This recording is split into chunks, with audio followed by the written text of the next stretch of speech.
Doctor જય લીંબડ છે. હું એક્સ-DA પ્રેસિડેન્ટ છું બીડી મેડિકલ કોલેજ રાજકોટ. અમે આ સિવાય જે 29/12/2025ના રોજ રાતે 1 થી 2 વાગ્યાની વચ્ચે ન્યુરોસર્જરી વિભાગમાં રેસિડેન્ટ ડૉક્ટર તરીકે ફરજ બતાવતા ડૉક્ટર પાર્થ પંડ્યા ઉપર જે એક જાનલેવા હુમલો થયેલો છે એના વિરુદ્ધ ન્યાય મેળવવા માટે કરવામાં આવેલી છે. રાતે 1 થી 2 વાગ્યા વચ્ચે એક પેશન્ટના રિલેટિવ દ્વારા ડૉક્ટર પાર્થ પંડ્યા ઉપર એક જીવલેણ હુમલો કરવામાં આવ્યો હતો. એને મારવામાં આવ્યો હતો. જે પાર્થ પંડ્યા અત્યારે એડમિટ છે અને D2 લેવલનું ફ્રેક્ચર થયેલું છે.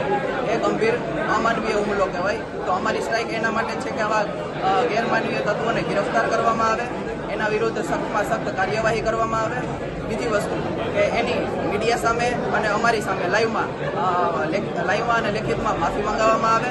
ત્રીજી વસ્તુ કે જે સિક્યુરિટી હતી એ સિક્યુરિટીએ કાંઈ કાર્યવાહી કરેલી નથી, તો એ સિક્યુરિટી કંપનીને રદ કરવામાં આવે. અને ચોથું કે જે આ ગેરમાનવીય તત્વ છે એને PMJ કાર્ડમાંથી બેદખલ કરવામાં આવે. તો અમારી આ માંગણીઓ સંતોષાય એની અમને આશા છે.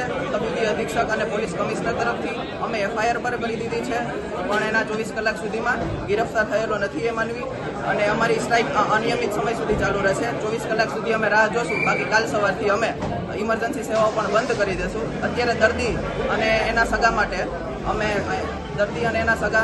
સારા માટે અમે ઇમરજન્સી સેવાઓ ચાલુ રાખી છે. અત્યારે બધી OPD અને OT એ જેટલું બંધ છે, બાકી ઇમરજન્સી સેવાઓ બધી ચાલુ છે.